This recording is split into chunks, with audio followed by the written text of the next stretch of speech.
నాని గారు sir, first of all trailer చాలా ఇంట్రెస్ట్గా ఉంది. సో వైలెన్స్ కోరుకునే ఆడియన్స్ ఎంత ఉంటారో వాళ్ళందరూ చూడడానికి ఈగర్లీగా వెయిట్ చేస్తున్నారు. చాలా ఇంట్రెస్ట్గా కట్ చేశారు. అయితే నాని నుంచి ఇలాంటి వైలెన్స్ సినిమా వస్తుందనేది టీజర్ నుంచి రుచి చూపించారు, కానీ ట్రైలర్లో ఇంకా ఎంత తీవ్రత ఉంటుందనేది చూపించగలిగారు.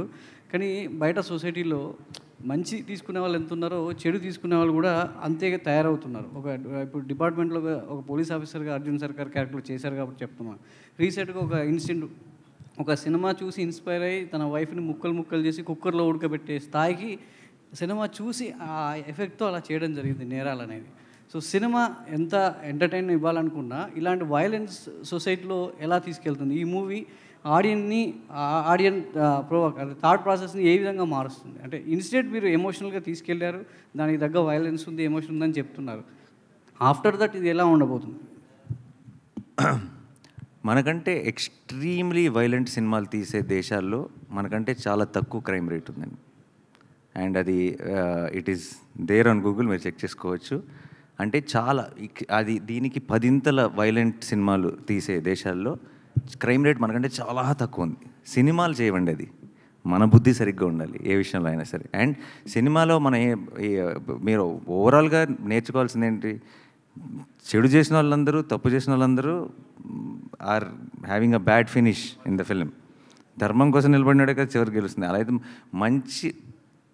అసలు సినిమా అన్నది it is obviously we have a responsibility. And ఆ రెస్పాన్సిబిలిటీ మేము అది ఎంత అప్లై చేసామనేది మీకు రేపు సినిమా చూసినప్పుడు అర్థమవుతుంది. బట్ వైలెన్స్ చూపించేస్తేనే సొసైటీ పాడైపోతుంది అనుకుంటే దెన్ మీకు there are lot of other films. ఇది ఒక జానర్ ఫిలిం ఇది కనీసం, బికాస్ దీనికి ఇట్స్ అ క్రైమ్ థ్రిల్లర్, దీంట్లో వైలెన్స్ తప్పదు. బట్ చాలాసార్లు అవసరం లేని చోటు కూడా చేస్తాం. అది మేబీ దాన్ని అడ్రస్ చేయాలి మనం. అంటే కొన్ని క్రైమ్ కేసెస్లో ఇన్వెస్టిగేట్ పార్ట్లో సినిమాలు కూడా క్రైమ్కి దోహదపడుతున్నాయి. సినిమా పేర్లను డిపార్ట్మెంట్ ఇన్వెస్టిగేషన్లో ఈ సినిమా చూసి ఇతను ఇలా చేశాడనేది డిపార్ట్మెంట్ ఎంక్వైరీలో కూడా బయటపడుతుంది. సో అట్లాంటి సందర్భంలో అంటే నాని నుంచి ఇలాంటి ఎక్స్పెక్ట్ చేయము, బట్ ఇలాంటి సినిమా వస్తున్నప్పుడు ఆ లిస్ట్లో ఈ సినిమా పేరుంటే బాగోదు కదా అనిపిస్తుంది. ఇక అది వాడెవడో సినిమా చూసి ఏదో చేశాడని చెప్పి మనం ఏం చేస్తామండి. ఇట్స్ అది ఒక ఇండివిజువల్ వీక్నెస్. అది అది వాళ్ళు ఎతుక్కునే రీజన్. అది బేసిక్గా లోపల ఒక క్రిమినల్ ఉన్నాడు అనుకోండి, ఆ క్రిమినల్ అన్న క్వాలిటీ అది ఎలాగైనా బయటకు వస్తుంది.